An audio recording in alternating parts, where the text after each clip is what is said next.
ফের মাথাভাঙা শহরে ভুতুড়ে ভোটারের হদিশ মিলল। সোমবার সকালে কোচবিহার জেলা তৃণমূল চেয়ারম্যান গিরীন্দ্রনাথ বর্মন তার নিজের ওয়ার্ড অর্থাৎ পুরসভার 11 নং ওয়ার্ডে মুখ্যমন্ত্রীর নির্দেশ মতো ভুয়ো ভোটারের খোঁজে বাড়ি বাড়ি গিয়ে ঘুরে ভোটার লিস্ট যাচাই করতে গিয়ে ভুয়ো ভোটারের তথ্য তাদের হাতে উঠে এসেছে।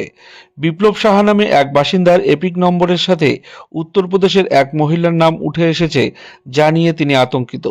কোচবিহার জেলা তৃণমূল চেয়ারম্যান গিরীন্দ্রনাথ বর্মন বলেন, মুখ্যমন্ত্রীর নির্দেশ মতো আমরা ভুয়ো ভোটারের খোঁজ শুরু করেছি। বেশ কিছু গরমিলের তথ্য উঠে এসেছে, তা দলীয়ভাবে ব্যবস্থা নেওয়া হবে। মমতা বন্দ্যোপাধ্যায় 27 তারিখে মিটিংয়ের পর আমরা রাজ্য জুড়ে তৈরি হচ্ছে সমস্ত স্তরের নেতারা আমরা ভোটার লিস্ট নিয়ে ঘরে বসে চিহ্নিত করতেছি, সব লোকে সচেতন করছি। সবচেয়ে আজকে মাথাভাঙ্গা পৌরসভার 11 নম্বর ওয়ার্ডে ভোটার সিরিয়াল নাম্বার হচ্ছে 1124 বিপ্লব সাহা, তার নামের সাথে যুক্ত করে দিয়েছে উত্তরপ্রদেশের তার নামে সিংহাসন মহিলা নাম, একটা পুরস্কার মহিলা নামে জড়িত করেছে।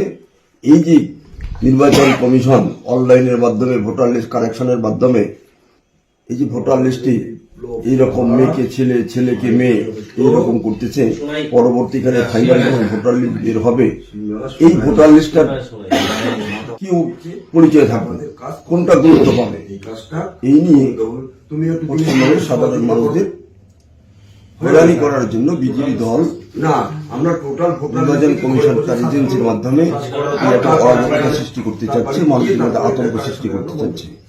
মমতা বন্দ্যোপাধ্যায়ের নির্দেশে আমরা রাস্তায় নেমে পড়েছি।